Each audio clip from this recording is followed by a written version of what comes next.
예, 그 2달 만에 본문이 바뀌었습니다. 혹시 팔복 한 2달 동안 계속 이렇게 읊조리고 하셨는데 혹시 암송 하실 수 있는 분 있습니까? 암송, 팔복 없어요? 예? 아니 원래는 저 초딩들 좀 하라고 하는 건데 초딩 없어? 없으면 우리 자 아니 뭐 억지로 하진 말고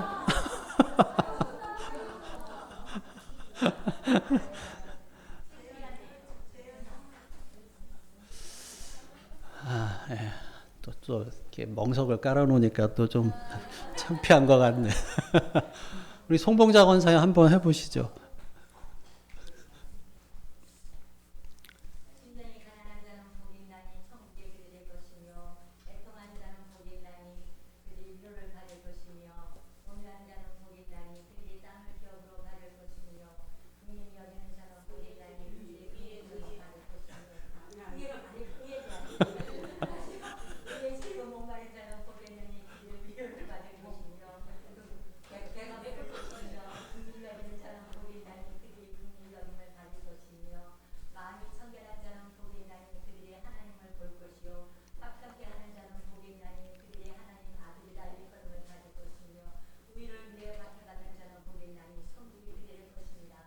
아멘. 우리 송봉자 권사님 올해 춘추가 어떻게 되시죠? 7학년도 이렇게 2주 동안 계속 하시니까 이렇게 암송을 하셔요. 여러분들 다 하실 수 있습니다. 자, 오늘은 우리가 소금과 빛, 예수님께서 너희는 세상의 소금이다. 또 너희는 세상의 빛이다. 라고 말씀을 하시죠. 자, 소금에 대해서 먼저 생각해 보면 소금이 어떤 기능을 합니까? 무엇보다도 음식을 썩는 것을 방지해 주죠.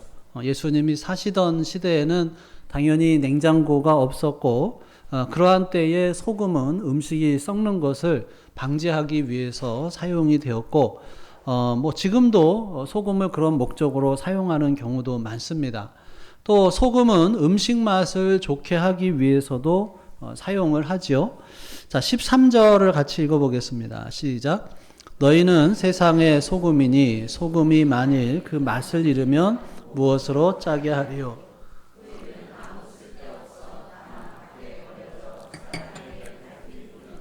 예. 자, 여러분, 소금인데 짜지 않은 소금은 없죠. 소금이 짠맛을 잃어버린다. 그렇게 될 수는 없습니다. 소금이 짜지 않으면 그것은 소금이 아니기 때문에 당연히 버려져서 밟힙니다. 예, 설탕은 달아야 하고 소금은 짜야 하죠. 그러니까 소금에게 있어서 짠맛은 있어도 그만이고 없어도 그만이 아니라 반드시 있어야만 하는 필수 조건이죠.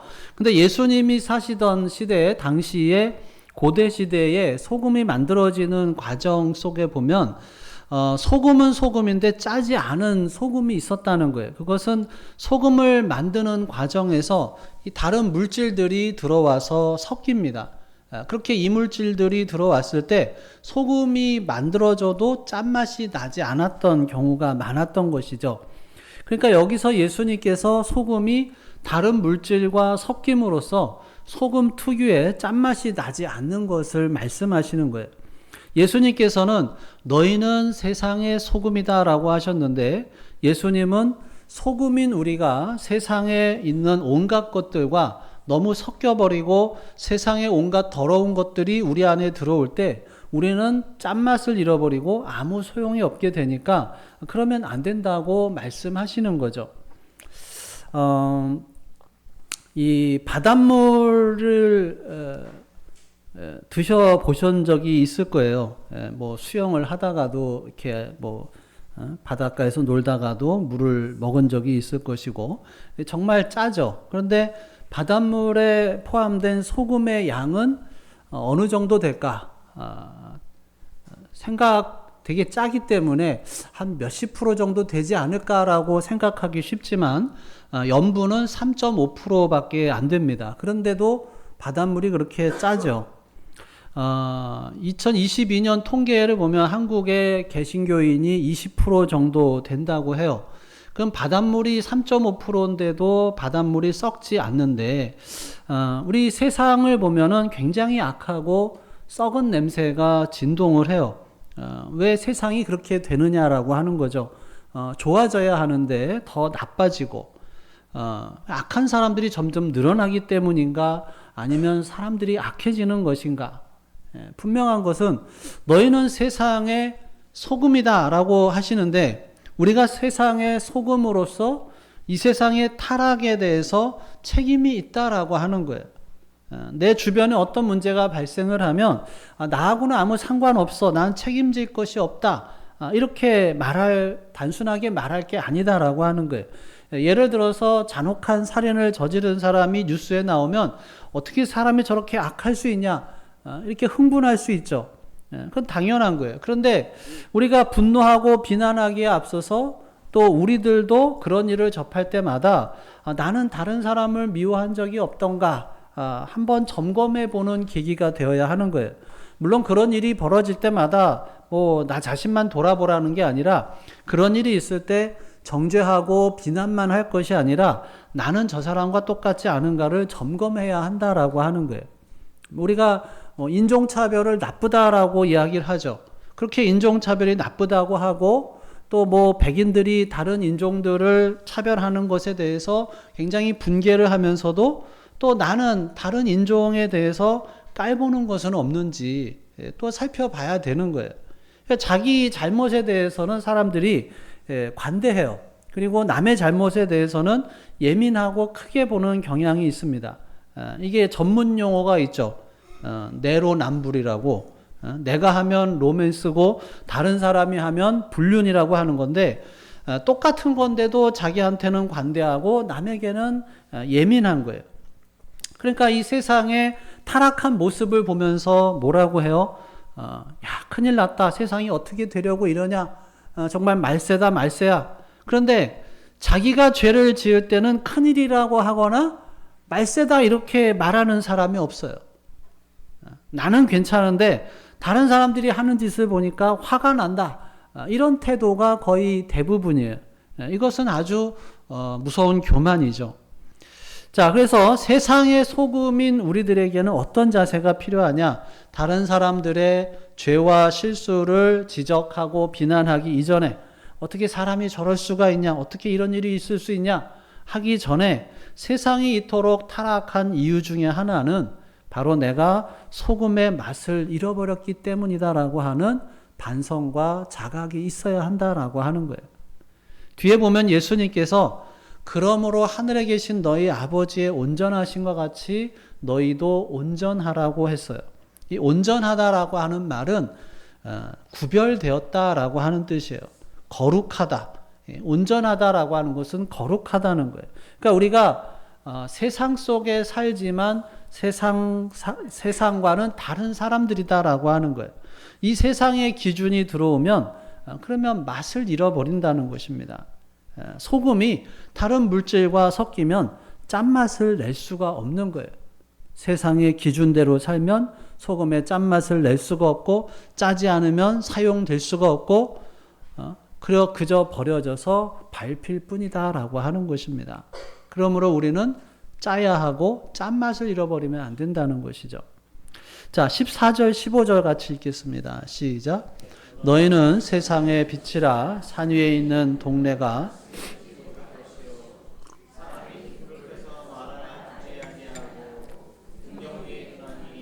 그러므로 집안 모든 사람에게 비치느니라. 자, 예수님께서 등불에 대해서 말씀하시면서 등을 말 아래 두지 않고 등경대 위에 둔다고 하시죠. 쉽게 말해서 등은 밑에 두는 게 아니라 위에 둔다는 거예요. 빛의 주된 역할은 사물을 비추는 것이죠. 어두울 때 빛을 비춥니다. 주님께서 제자들에게 너희는 세상의 빛이다, 그러면서 그 빛을 사람들에게 비추라고 명령을 하셔요. 근데 등불은 자기를 위해서 비추는 게 아니라 집안에 있는 사람들을 위해서 비추는 거죠. 그러니까 주님께서 우리 그리스도인들이, 제자들이 어두운 세상을 비추는 빛이라고 말씀하시는 거예요. 예. 아까도 말씀드렸듯이 세상이 너무나도 어두워요. 세상이 어둡다는 증거는 차고 넘쳐요. 그래서 이 어두운 세상을 밝게 비추는 빛인 예수님의 제자들, 바로 우리를 필요로 하는 것입니다. 우리가 빛을 밝게 비춤으로써 사람들이 길과 진리와 생명 되신 예수님께로 가는 길을 보고 찾을 수 있게 해 주어야 하는 것이죠.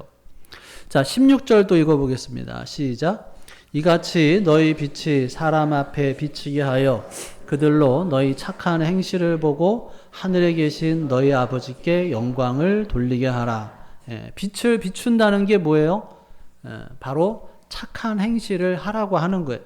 그러니까 우리는 세상의 빛으로 선을 행하도록 부름을 받았어요. 이 착한 행실의 목적은 저 사람 정말 착한 사람이네, 이렇게 칭찬을 받는 게 아니라 착한 행실을 보고 뭐 해요? 하늘에 계신 너희 아버지께 영광을 돌리게 하라. 저 사람 착한 사람이네, 그냥 칭찬을 하는 게 아니라 그것을 통해서 하나님께 영광을 돌리게 하라는 거예요. 그러니까 이게 단순하게 어려운 사람을 조금 돕는 그런 선행을 이야기하는 것이 아니에요. 하나님이 기뻐하시는 방향으로 살아가는 것을 말합니다. 우리가 선을 행함으로써, 즉 하나님이 주시는 사명과 목적대로 살아감으로써 세상 사람들이 우리들의 그런 삶을 보고 우리가 믿는 하나님에 대한 생각이 달라지고, 더 나아가서 그들이 저 사람이 믿는 하나님이라고 한다면 나도 믿어보고 싶다라고 하면서 하나님께 나아오는 역사가 일어나도록 하나님께 영광이 돌려지도록 하라는 거예요. 여러분 주변에 안 믿는 사람들이 있죠. 요즘에 그런 분들이 참 많습니다. 이 40대 중반 이상 되는 분들은 그래도 보면 어릴 때 한두 번 교회에 다녀본 분들이 있는데, 제가 얼마 전에, 며칠 전에 이제 그 어떤 세미나를 갔는데, 요즘에 20대 또 30대를 보면 교회에 한 번도 나가본 적이 없는 분들이 많다고 그래요. 교회에 이제 생전 처음 왔다는 사람도 있고, 그러니까 요즘에는 교회 나가는 사람의 숫자가 많이 줄어든 거죠. 주변에 예수님을 안 믿는 가족이나 친척이나 친구, 직장 사람들이 있는데, 그들이 나를 보면서 이 사람이 믿는 예수라면 난 별로 믿고 싶지 않아, 이런 마음이 들도록 살고 있으면, 그러면 우리들의 믿음 생활은 실패하는 거죠. 그렇지만은 반대로 믿지 않는 친구들이나 친척들이나 이웃들이 내가 주님 안에서 평안하고 또 기쁜 삶을 살고 선을 행하고 신실하게 사는 것을 보면 이 사람이 믿는 예수라면 나도 믿어볼까 하는 마음이 들게 되는 것이죠. 자, 이렇게 남들을 구원의 길로 이끈다라고 하는 것은 저절로 되는 것이 아닙니다. 거기에는 희생이 따를 수밖에 없죠. 당시에 등불이라고 하는 것은 대개 기름으로 태우는 등불이에요. 아무리 등이 값비싼 골동품이라도 거기에 기름이 없으면 빛을 내지를 못하죠. 또 아무리 기름이 많아도 불을 붙여서 태우지 않으면 빛을 낼 수가 없습니다. 무슨 말이냐 하면 자기를 태우는 희생이 있을 때 빛이 난다라고 하는 거예요. 그리고 동시에 하나님으로부터 이 기름을 공급받아야 빛을 낼 수가 있는 것입니다. 아무리 겉모습이 화려하고 다양한 신앙 경력이 있어도 하나님으로부터 힘을 공급받지 않으면 능력이 없어요. 우리의 빛의 근원이신 하나님께 연결되어야만 빛을 발할 수가 있는 것이죠. 그래서 먼저 주님으로부터 기름을 공급받아야 하는 것이고, 그리고 받기만 하고 끝나면 안 되고 받은 기름에 불을 붙여서 사용해야 돼요. 태워야 합니다.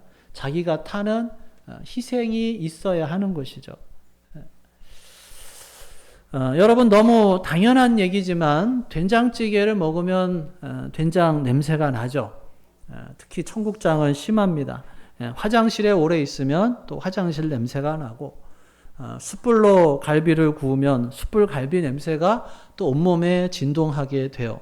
내가 어디 있느냐에 따라서 그 냄새가 몸에 붙게 되는 것입니다. 여러분, 나는 주로 시간을 어디에 보내고 있는지를 점검해 볼 필요가 있습니다. 그것이 무엇이든지 간에 내가 시간을 오래 보내는 바로 그것에 냄새를 풍기게 되어 있다는 거예요. 만약에 내가 뭐 별로 중요하지 않은 것 또는 뭐 좋지 않은 것에 주로 시간을 보내고 있으면 나에게서는 그런 것들의 고약한 냄새밖에 나지 않는 것이에요. 내가 이 땅에서 썩어 없어질 것으로만 시간을 보내면 나에게서는 썩은 냄새가 날 수밖에 없는 것입니다. 그렇지만 우리가 매일 열심히 또 하나님의 말씀을 묵상하고 기도하며 힘쓰며 나아가면 또 주변 사람들이 나를 통해서 주님의 거룩한 향기를 맡게 되는 것입니다. 그리고 그렇게 이 세상과 다른 나의 모습 때문에 주님을 모르던 사람도 나를 보고 주님께 나아오는 일이 일어나게 될 줄로 믿습니다. 정리를 하면서 몇 가지를 더 살펴보면, 자, 예수님께서 우리들에게 너희는 세상의 소금과 빛이 되어야 한다라고 말씀하시지 않아요. 너희는 세상의 소금과 빛이 되어가는 과정 속에 있다라고도 하지 않으셔요. 너희가 조금만 더 열심히 신앙생활하면 세상의 소금과 빛이 될 수 있어 라고 하시지도 않습니다. 뭐라고 하셔요? 너희는 세상의 소금이다. 너희는 세상의 빛이다. 이미 너희들은 세상의 소금과 빛이다 라고 하는 거예요. 우리가 소금과 빛이 되기 위해서 노력하는 게 아니에요. 이미 우리들은 세상의 소금과 빛이에요. 그러니까 소금과 빛의 역할을 하기 위해서 애쓰는 것이지 소금과 빛이 되려고 애쓰는 게 아니에요. 소금과 빛이 되어가는 과정에 있는 것도 아니에요. 조금만 노력하면 되는 것이 아니에요. 이미 우리들은 세상의 소금이고 세상의 빛이다. 그래서 우리는 소금과 빛의 역할을 감당하며 살아가야 할 줄로 믿습니다. 또 한 가지, 우리는 세상의 소금과 빛으로 부름받았다라고 하는 거예요. 우리가 교회의 소금과 빛이 아니라는 거죠. 교회가 아니라 세상이에요. 우리는 세상의 소금과 빛이지 신자의 소금과 빛이 아니에요. 주님의 소금과 빛이 아니에요. 그런데 실수를 해서 우리가 주님의 소금과 빛입니다 하는 경우가 있는데 우리는 세상의 소금과 빛으로 부름을 받았어요. 세상이 너무나도 어둡고 세상이 너무나도 더럽고 이런 더럽고 어두운 세상을 하나님이 기뻐하시는 모습으로 변화시키기 위해서 쓰임받는 사람이에요. 16절에 예수님께서 보시면 이같이 너희 빛이 사람 앞에 비치게 하라. 왜 빛을 비춰요? 자기 자신을 위해서가 아니라 다른 사람을 위해서, 우리 때문에 세상이 유익을 얻어야 하고 주변 사람들이 우리 때문에 복을 받아야 하고 내가 그 자리에 있기 때문에 거기 있는 사람들이 살아나는 역사가 일어나고 주님께서 구원의 복음이 우리 가정과 또 우리 주변, 이 사회, 또 이 나라 전파되게 하기 위해서 우리를 세상의 소금과 빛으로 부르셨다라고 하는 것입니다.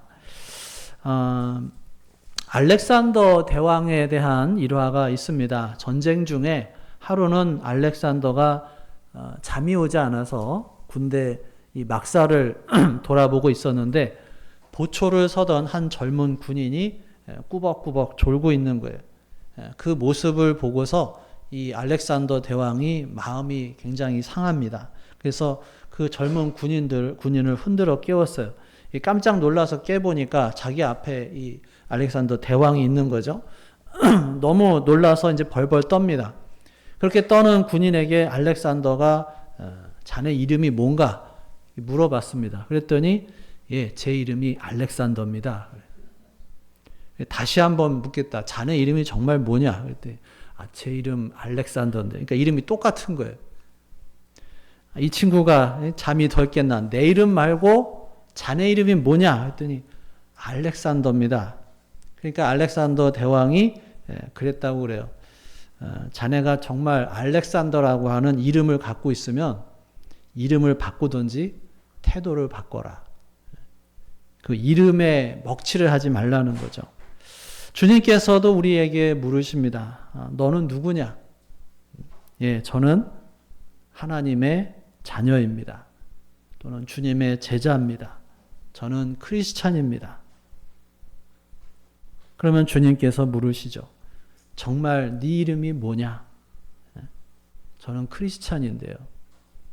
저는 주님의 제자인데요. 세상의 소금과 빛인데요. 그럼 주님께서 혹시 그렇게 말씀하시지 않느냐는 거죠. 네 이름을 바꾸든지 아니면 너의 삶의 태도를 바꿔라.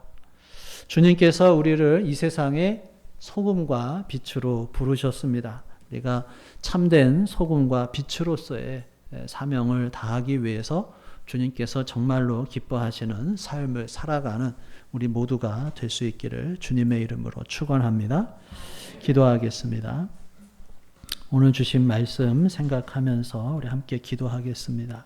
나에게 주신 말씀이 무엇이었는지, 또 내가 붙잡아야 할 말씀이 무엇인지, 혹시라도 내가 맛을 잃은 소금처럼 세상에 동화돼서 그리스도의 빛을 비추지 못하지는 않는지, 우리가 세상의 소금과 빛으로 그 역할을 다하기 위해서 무엇을 해야 할지 우리 마음속에 계시는 성령 하나님의 음성에 귀를 기울여 보겠습니다.